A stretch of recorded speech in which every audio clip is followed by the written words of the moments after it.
우리가 종종 누군가가 어떤 말을 했는데 그 말을 알아듣지 못할 때가 있지요. 여러 가지 이유가 있는데 말하는 사람이 너무 작은 목소리로 이야기를 했다든지 혹은 말하는 사람이 너무 어려운 단어를 사용했다든지 혹은 듣는 사람이 잠시 딴 생각을 했다든지 뭐 이런 이유들이 있죠. 또 하나 이런 경우가 있는데요. 듣는 사람의 의식 속에 전혀 생각하지 못하고 있던 말을 말하는 사람이 갑자기 했을 때 알아듣지 못할 수가 있습니다. 그래서 보통 우리가 이럴 때 있죠. 상대가 어떤 말을 했는데 그 말에서 사용된 단어를 몰라서 묻는 게 아니라 자기가 전혀 예상치 못했던 뜬금없는 말이라 생각해서 상대에게 되물어보는 경우가 종종 있습니다. 단어나 문장은 알지만 어떤 의도로 말한 것인지 몰라서 심지어 의도도 알았지만 그 말의 사전 지식이 없어서 이해하지 못하는 경우가 있습니다. 오늘 본문 32절에서 예수님께서 진리가 너희를 자유롭게 하리라 라고 말씀을 하셨는데 이 말을 들은 유대인들이 예수님께 되묻지요. 우리가 남의 종이 된 적이 없거늘 어찌 우리가 자유롭게 되리라 하느냐. 분명 이 유대인들은 예수님의 말을 들었습니다. 예수님께서 자유롭게 하리라 라는 말을 하셨다라는 것을 알아들었습니다. 그러나 이 사람들은 예수님의 말의 의미를 이해하지 못했죠. 의도를 깨닫지 못했습니다. 그들은 예수님께서 말씀하신 자유의 의미를 자기들이 원래 생각하고 있던 관점에서 이해하고 받아들였습니다. 그래서 우리가 남의 종이 된 적이 없거늘 어찌 우리가 자유롭게 되리라 하느냐 이렇게 되물은 것이죠. 지난번에 말씀드렸다시피 예수님께서 말씀하신 자유는 죄의 종된 상태로부터 자유롭게 해주신다라는 것이었습니다. 그런데 유대인들은 그 의미를 전혀 예상하지 못했죠. 그래서 33절에서 정치적 자유로 이해하고 예수님께 되물었습니다. 왜 유대인들은 예수님의 말씀을 이해하지 못했을까? 그것은 바로 그들의 의식 속에 죄의 종이라고 하는 것에 대한 이해가 별로 없었기 때문입니다. 그들은 너희를 자유롭게 하리라 라고 할 때에, 즉 너희가 지금은 자유롭지 못하다라고 할 때에 그 말씀이 죄 때문에 자유롭지 못하다라는 점을 염두에 두셨을 것이라는 사실을 전혀 몰랐던 것이죠. 만약 유대인들이 인간의 죄의 종된 상태에 대해서 관심이 있었다면, 그것이 정말로 중요하다라는 사실을 인식하고 있었다면 예수님께서 너희를 자유롭게 하리라 라고 하신 말씀이 당연히 죄를 염두에 두신 것이라는 사실을 알았을 것입니다. 하지만 그들은 자신들이 죄의 종이라는 사실을 별로 생각하지 않았기 때문에 예수님의 말씀을 이해하지 못했죠. 그래서 예수님께서 34절에서 다시 말씀하십니다. 죄를 범하는 자마다 죄의 종이니라. 예수님은 이 말씀을 통하여 자신이 자유롭게 하리라 라고 하신 말씀이 의도하는 것이 바로 죄의 종된 상태로부터 자유롭게 해줄 것이라는 사실을 다시 가르쳐 주셨습니다. 우리는 지난 2주간에 걸쳐서 복음적 자유에 대해서 설교를 들었는데요. 죄의 노예 상태에 있는 우리들을 자유롭게 해주시는 그리스도의 복음에 대해서 들었는데요. 그런데 이런 내용을 2주 동안 들으면서 혹여나 여러분들이 가볍게 생각을 할 수가 있습니다. 고개는 끄덕끄덕하지만 머리로는 무슨 이야기인지는 알겠지만 이 내용이 왜 우리에게 복음인지, 이 내용이 어떤 점에서 우리에게 중요한지를 생각하지 못할 수가 있습니다. 그 이유는 인간이 죄의 종이라고 하는 사실의 의미, 그것의 중요성을 생각하지 않아서입니다. 그것이 뭐가 그렇게 본질적일까라고 생각해서 그럴 수 있습니다. 우리 주 예수 그리스도께서 해주신 구원 사역의 핵심을 잘 깨닫지 못해서 그럴 수 있습니다. 그래서 오늘은 사람이 죄의 종된 상태에 있다는 것이 무엇인지, 그리고 죄의 종된 상태에서 자유롭게 된 것은 어떻게 해서 된 것인지를 성경 전체의 가르침에 근거해서 함께 살펴보도록 하겠습니다. 크게 4개의 단계로 생각해 볼 텐데요. 첫째, 태초의 인간. 둘째, 타락 후의 인간. 셋째, 구원받은 후의 인간. 넷째, 천국에 이르렀을 때의 인간입니다. 이 4단계는 인간의 사중 상태라고 하는데, 인간이 태초에부터 완전히 천국에 이를 때까지 변화하는 4단계를 일컫습니다. 먼저 태초의 인간입니다. 처음 하나님께서 사람을 창조하셨을 때 사람은 자유가 있었습니다. 그 무엇에도 종이 되지 않은 상태의 인간이었습니다. 태초의 사람은 자기가 원하는 대로 할 수 있었습니다. 우리가 잘 아는 창세기 2장 16절에서 이렇게 말씀합니다. 여호와 하나님이 그 사람에게 명하여 이르시되 동산 각종 나무의 열매는 내가 임의로 먹되, 여기 내가 임의로 먹되라는 말이 공동번역에 보면 마음대로 따먹어라 라고 번역되어 있습니다. 새 번역은 내가 먹고 싶은 대로 먹어라 라고 번역하고 있습니다. 영어 성경 NIV는 You are free to eat. 네가 자유롭게 먹어라 라고 번역했습니다. 이 free 다양하게 번역할 수 있지만 쉽게 오늘 설교의 주제와 관련해서 생각해보면 자유이죠. 그러니 그 의미가 선명하게 드러납니다. 하나님은 태초에 사람을 창조하신 후에 그에게 자유를 주셨습니다. 이때의 자유는 단순히 먹는 것과만 관련된 것은 아닙니다. 태초의 사람의 자유는 선이나 악을 행함에 있어서 스스로 선택할 수 있는 자유였습니다. 이와 관련해 고대교부 아우구스티누스는 이렇게 표현합니다. 인간은 태초에 죄를 안 지을 수 있는 자유가 있었다.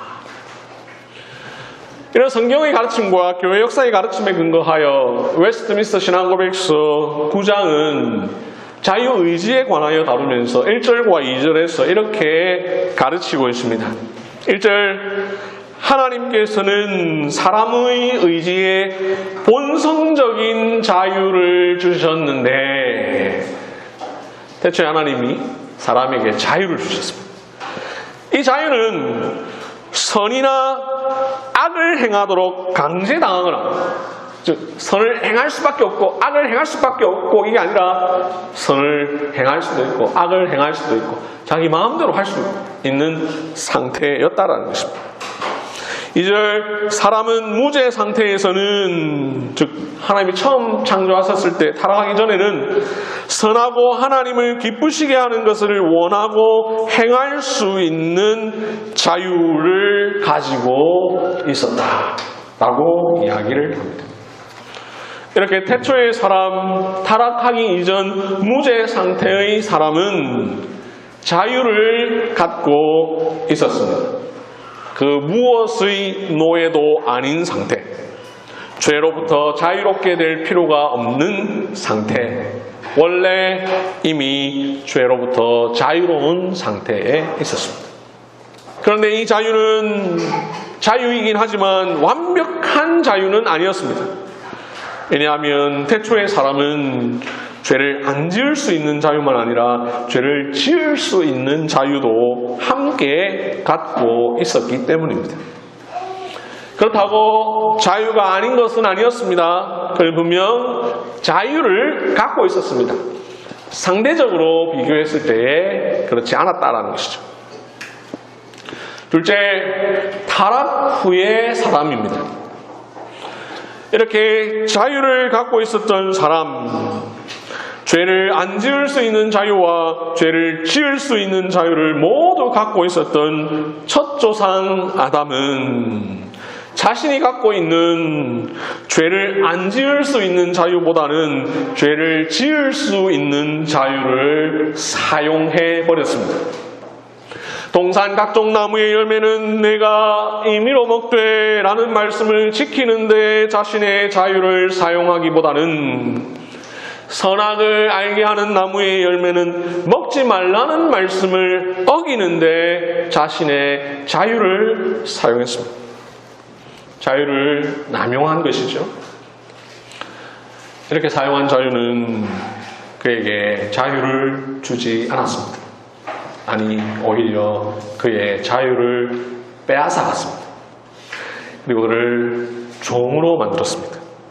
자유를 잘못 사용한 결과 자유를 상실하고 죄의 종이 되었습니다. 결국 죄를 안 지을 수 있는 자유를 잃어버리고 죄를 안 지을 수 없는 상태가 되어버렸습니다. 우리의 첫 조상 아담이 잘못 사용한 자유는 우리 모두를 자유롭지 못한 상태로 만들어 버렸습니다. 온 인류에 죄가 들어왔죠. 로마서 5장 12절 한 사람으로 말미암아 죄가 세상에 들어오고 죄로 말미암아 사망이 들어왔나니. 한 사람의 범죄는 온 인류를 죄의 종으로 만들었습니다. 그래서 로마서 6장 17절은 이렇게 말씀합니다. 너희가 본래 죄의 종이더니. 이렇게 인간은 이제 죄의 종, 죄의 노예가 되었습니다. 이제 사람이 죄를 다스리는 것이 아니라 죄가 사람을 다스립니다.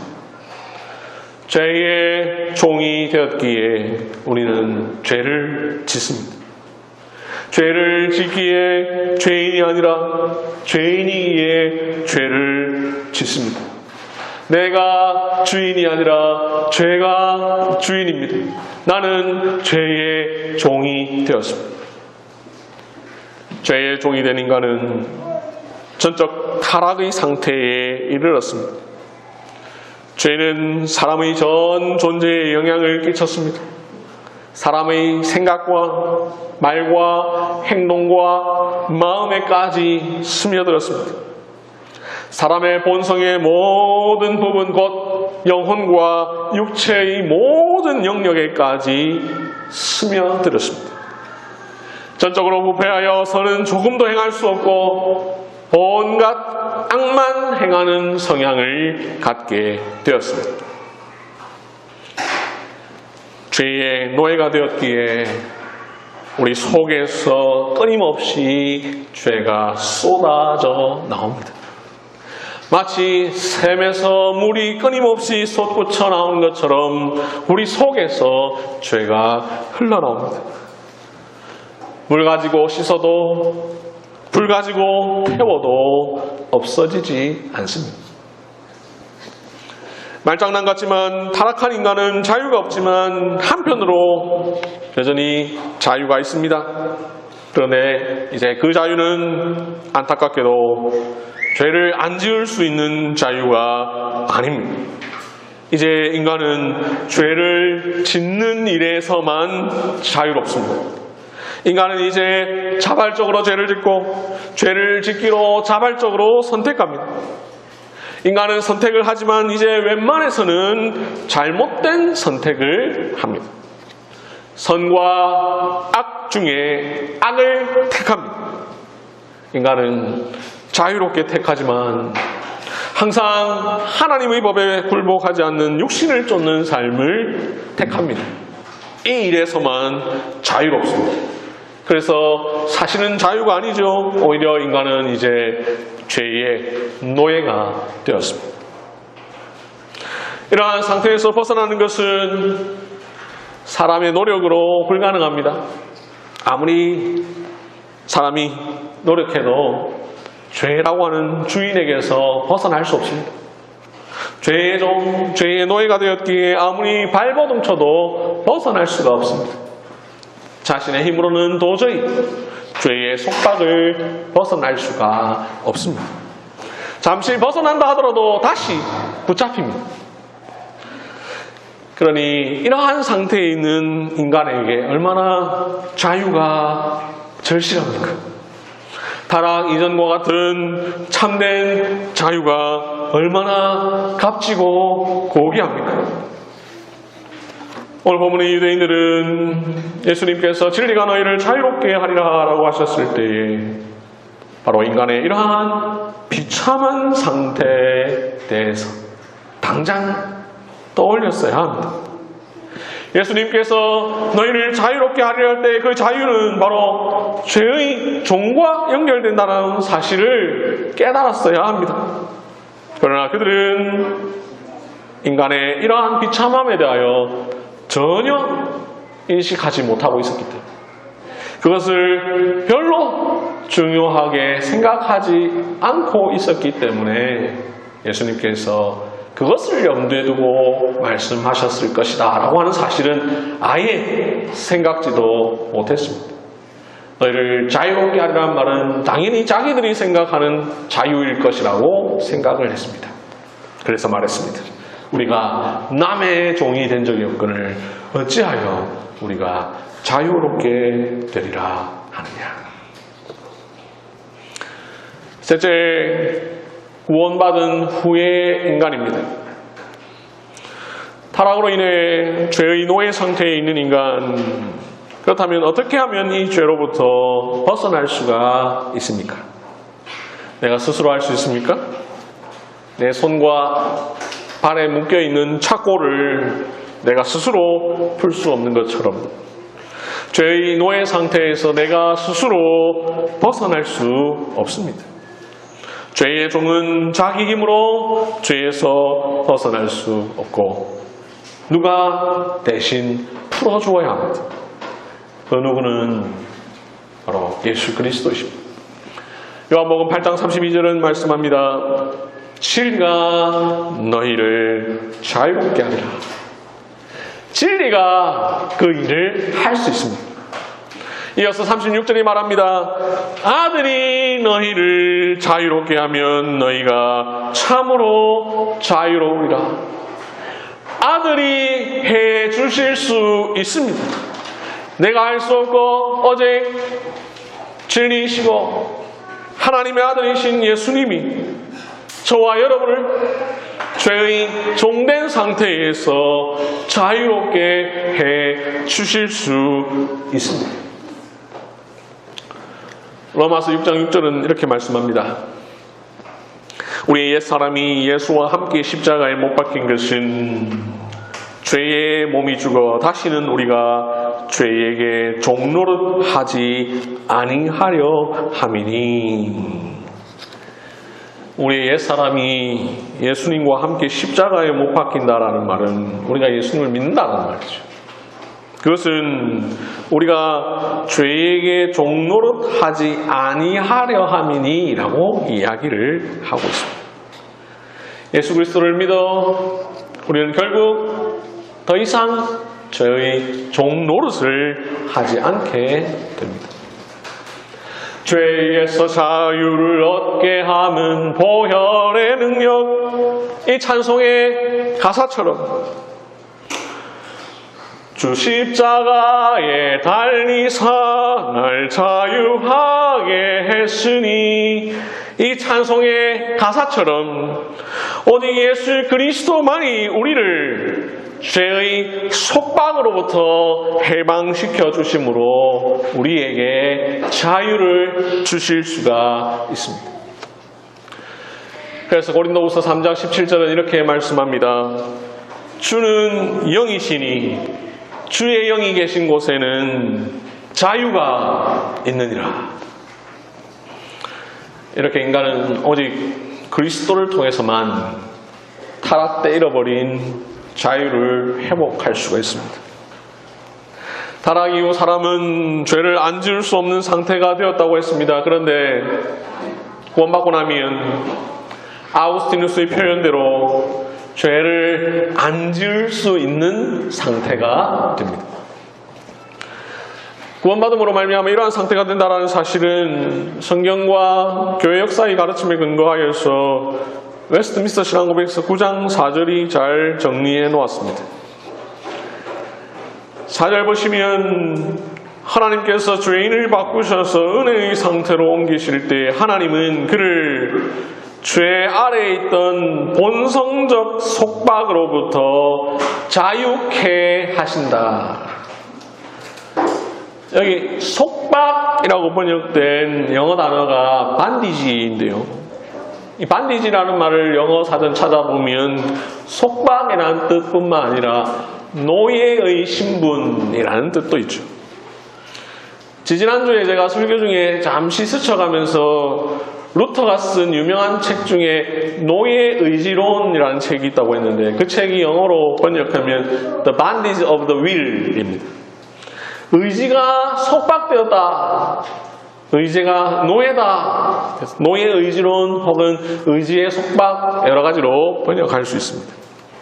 그래서 웨스트민스터 신앙고백서 9장 4절에 나오는 죄 아래에 있던 본성적 속박으로부터 자유케 하신다 이 말을 다른 말로 바꾸면 사람은 죄 아래에서 본성적으로 노예의 신분 상태에 있었는데 그 상태로부터 자유롭게 해준다 이렇게 바꿀 수가 있죠. 이렇게 진리요 아들이신 예수 그리스도의 사역으로 말미암아 죄의 노예 상태에 있던 우리들은 자유를 얻게 됩니다. 넷째, 천국에 이르렀을 때의 사람입니다. 거듭난 그리스도인은 이 세상에 있는 동안 자유롭지만 아직 완벽한 자유는 아닙니다. 죄의 노예 상태에서 자유를 얻었지만 여전히 남은 것이 있습니다. 죄의 상대적 영향력 아래에 있습니다. 이때 기억할 것은 불신자는 죄의 절대적 지배 아래에 있고 신자는 상대적 영향력 가운데 있다는 것입니다. 그래서 신자는 죄의 영향을 받더라도 은혜를 통해 그 상태를 극복할 수 있습니다. 이렇게 아직 완벽한 자유를 얻은 것은 아니지만 그래도 자유를 얻은 그리스도인. 이 그리스도인은 언젠가 완벽하게 자유로워지고 전적으로 자유로워질 것입니다. 언제 그렇게 되겠습니까? 하나님 나라에 이르렀을 때, 천국에 이르렀을 때, 우리의 몸이 부활할 때. 이 사실을 웨스트민스터 신앙고백서 9장 5절은 이렇게 말합니다. 사람의 의지는 영광의 상태에서만 선만을 행할 수 있게 완전히 변치 않게 자유롭게 된다. 구원받은 신자는 이 세상에서 죄를 짓지 않을 수 있는 상태입니다. 그러나 장차 죄를 지을 수 없는 상태가 될 것입니다. 다시 말씀드립니다. 죄를 짓지 않을 수 있는 상태였던 우리들, 죄를 지을 수 없는 상태가 될 것입니다. 하나님 나라에 이르면 우리가 부활합니다. 그때 우리는 완전한 자유를 얻게 될 것입니다. 그때 죄는 더 이상 우리에게 아무런 영향력을 끼칠 수가 없게 될 것입니다. 죄를 짓고 싶어도 지을 수 없고, 아니 죄를 짓고 싶은 마음조차 생겨나지 않을 것입니다. 우리 하나님은 이 세상에서 가장 자유로우신 분이죠. 그런데 그 하나님은 죄를 지을 수 있는 자유가 없으신 분입니다. 죄를 짓고 싶은 마음도 없으신 분입니다. 죄를 지을 자유가 전혀 없으시나 가장 자유로우신 분이십니다. 우리 역시 마지막 때에 그 하나님과 같이 진정한 자유를 얻게 될 것입니다. 오직 선만을 행할 수 있게 완전히 변치 않게 자유롭게 될 것입니다.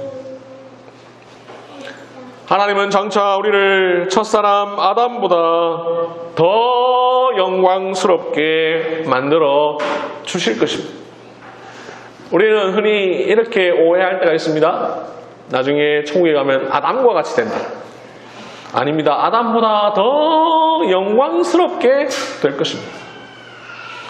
왜냐하면 첫사람 아담은 비록 죄 없는 상태였지만 죄를 안 지을 수 있는 자유만 아니라 죄를 지을 수 있는 자유도 갖고 있었습니다.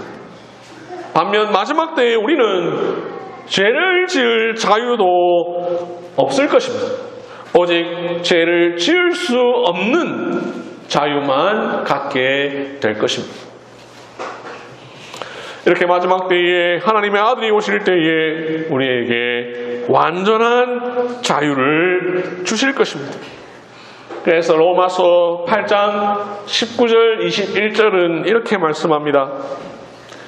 피조물들이 고대하는 바는 하나님의 아들들이 나타나는 것이니 그 바라는 것은 피조물도 썩어짐의 종노릇 한 데서 해방되어 하나님의 자녀들의 영광의 자유에 이르는 것이니라.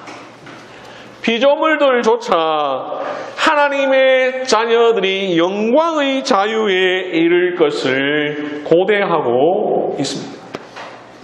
우리가 고대하는 바 그것은 이미 세상에서 우리 주 예수 그리스도를 통하여 자유를 주신 것, 거기에 만족하는 것이 아니라 그 자유를 주신 예수 그리스도께서 다시 오셔서 더 완벽한 자유를 우리에게 주시기를 소망하고 기대하는 것입니다. 지금까지 우리는 인간의 상태 변화에 따른 자유에 대해서 살펴보았는데요.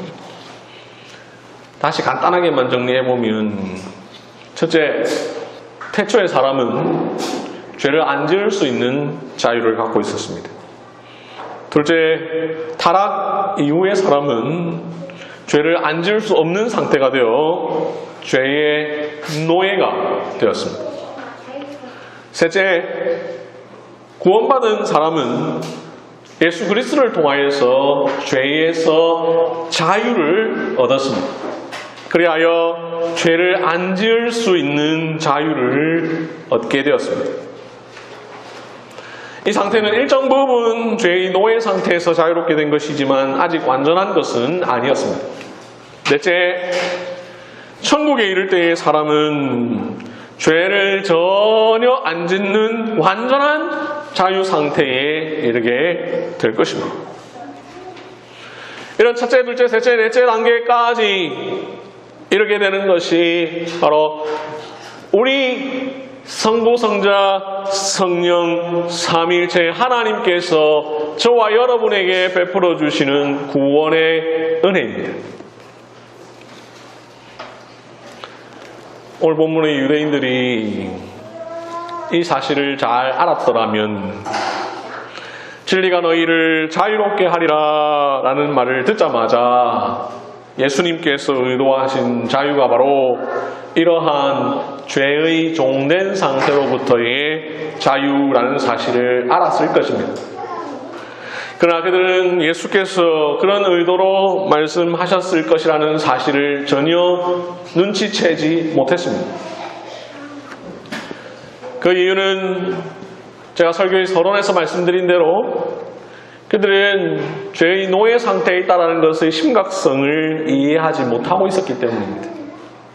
삼위일체 하나님의 구원 사역이 결국 이것을 위함이라는 사실을 알지 못하고 있었기 때문입니다. 이것은 그들의 잘못입니다. 유대인들은 당연히 알았어야 합니다. 성경을 그토록 연구하는 유대인들이라면 이 사실을 반드시 알았어야만 합니다. 왜냐하면 구약에 이미 예언되어 있기 때문입니다. 이사야 61장 1절 포로된 자에게 자유를 갇힌 자에게 노임을 선포하며 라는 말씀이 나옵니다.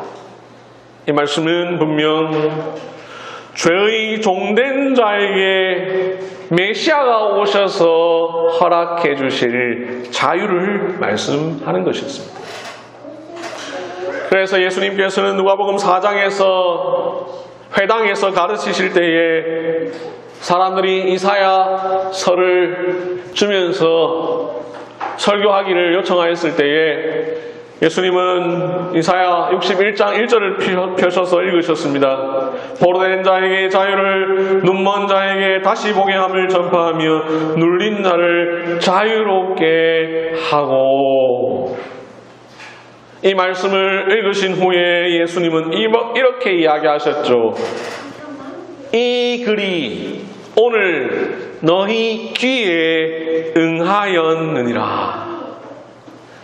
이사야 61장 1절 말씀이 바로 예수 그리스도의 사역을 염두에 둔 것이고, 그 예수께서 지금 이 자리에 오셔서 이 글을 너희 귀에 들려주고 있다라는 의미로 하신 말씀입니다. 이렇게 구약에 명백히 예언된 말씀이니 유대인들은 자유가 바로 죄로부터의 자유, 그 죄를 염두에 둔 것이라는 사실을 알았어야만 합니다. 예수님께서 바로 죄로부터의 자유를 주시기 위하여 이 땅에 오신 진리요 하나님의 아들이라는 사실을 알았어야 합니다.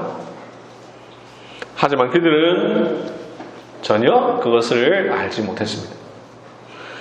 왜냐하면 유대인들은 이러한 인간 상태의 변화에 대한 이해가 없었기 때문입니다. 그들에게 정말로 중요한 것이 무엇인지를 그들이 모르고 있었기 때문입니다. 그래서 진리가 너희를 자유롭게 하리라 라는 말을 듣고는 우리가 남의 종이 된 적이 없거늘 어찌하여 우리가 자유롭게 되리라 하느냐라고 엉뚱한 대답을 합니다. 오늘날 우리 역시 마찬가지입니다. 진리가 너희를 자유롭게 하리라 하는 말, 죄에서 자유를 얻었다라는 말, 이 말의 참뜻을 이해하지 못할 수 있습니다.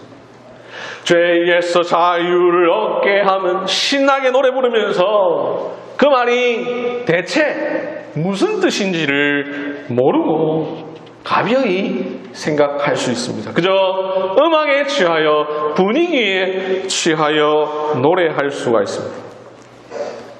만약 그렇다면 그 이유가 무엇이겠습니까? 그것은 바로 타락 이후 인간의 상태는 이 죄의 노예 상태에 있다는 사실, 그것으로부터 자유롭게 하시는 예수 그리스도의 구속 사역의 은혜야말로 우리에게 가장 은혜로운 것이며 우리에게 가장 큰 자유를 주시는 것이라는 사실을 알지 못하기 때문입니다.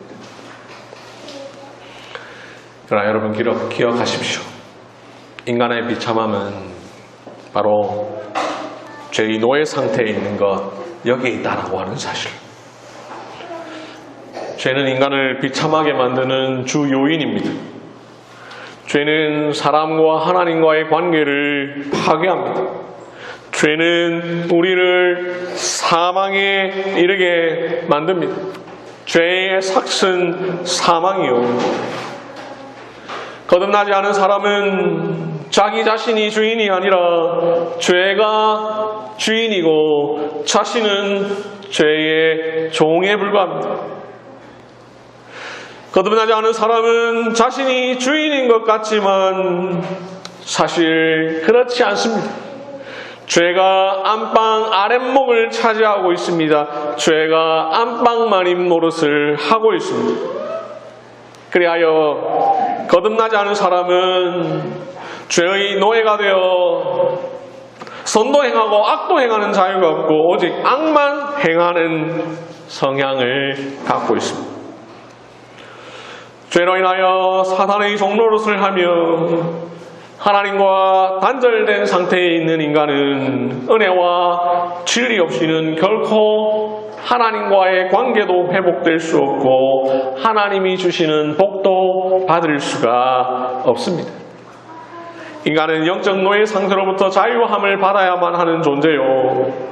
죄와 사탄의 세력과 사망으로부터 해방되어야만 하는 존재입니다. 이 사실이 인간에게 가장 중요하고도 가장 심각한 문제입니다. 이와 관련해 고대 교부 아우구스티누스는 이런 말을 남겼습니다. 죄의 노예가 다른 종류의 노예보다 더 질이 나쁘다. 그 이유는 혹독한 주인에게 시달리는 노예는 도망이라도 갈 수 있다. 그러나 죄의 노예는 도피가 불가능하다. 어디로 도망을 가도 자기를 그대로 갖고 가기 때문이다. 악한 양심은 자아에서 떨어져 나가는 일이 없다. 자아는 어디로 가나 함께 간다. 그의 범죄는 자아 안에 있기 때문에 떨어져 나가지 않는다. 이것이 악의 굴레다. 죄의 노예된 사람은 도망갈 수 없습니다. 도망가도 내가 따라가니까. 이렇게 죄의 노예 상태에 있는 인간, 이러한 인간이 자유를 얻으려면 자신의 능력과 의지로 되지 않습니다. 방법은 오직 하나, 예수 그리스도 그분을 통해서만 노예 상태에서 벗어날 수 있습니다.